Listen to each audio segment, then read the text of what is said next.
কুরআন শরীফের 2 নম্বর পৃষ্ঠার 2 নম্বর সূরার 2 নম্বর আয়াতের ভিতরে আল্লাহ রাব্বুল আলামিন মুমিনের সর্বপ্রথম যেই সূরাত বর্ণনা করেছেন কুরআন শরীফের ভিতরে, সেই সূরাটার নাম হলো মুত্তাকি। বলেন সুবহানাল্লাহ। আল্লাহ রাব্বুল আলামিন মানব জাতির যতগুলো সূরাত, যতগুলো ধরন বর্ণনা করেছেন, এর ভিতরে সর্বপ্রথম পরিচয় আল্লাহ রাব্বুল আলামিন কোরআন শরীফে তুলে ধরেছেন মুত্তাকির কথা। বলেন কিসের কথা? মুত্তাকির কথা।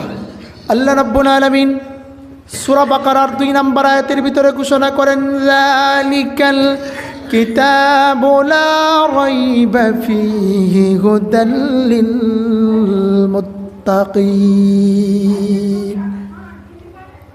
আল্লাহ রাব্বুল আলামিন বলেন, আমি এমন একটা কিতাব তোমাদের মধ্যে পাঠিয়েছি, যালিকাল কিতাবু লা রাইবা ফীহি আই লা শাক্কা ফীহি, যেই কিতাবের ভিতরে কোনো সন্দেহের লেশ মাত্র নাই। বলেন সুবহানাল্লাহ।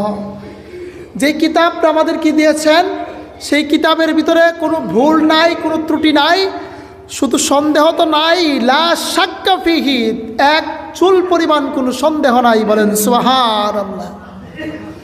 আল্লাহ রাব্বুল আলামিন কোরআনের এই পরিচয় দেওয়ার পরে মুমিন ব্যক্তির কথা এই জায়গায় তুলে ধরেছেন আয়াতের পরের অংশে, হুদাল লিল মুত্তাকিন।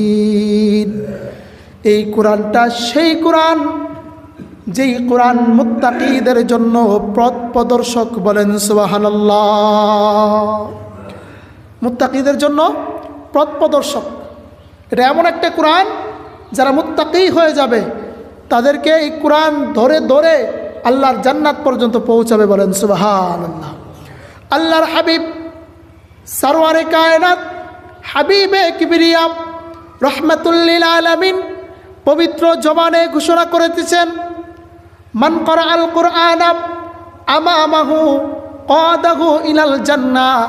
যে ব্যক্তি আল্লাহর কোরআন তেলাওয়াত করবে, কোরআনের উপরে আমল করবে, এই কোরআন তাকে ধরে ধরে কবর, হাসর, মিজান, ফুলসিরাত পার করে আল্লাহর জান্নাত পর্যন্ত পৌঁছে দিবে। বলেন সুবহানাল্লাহ।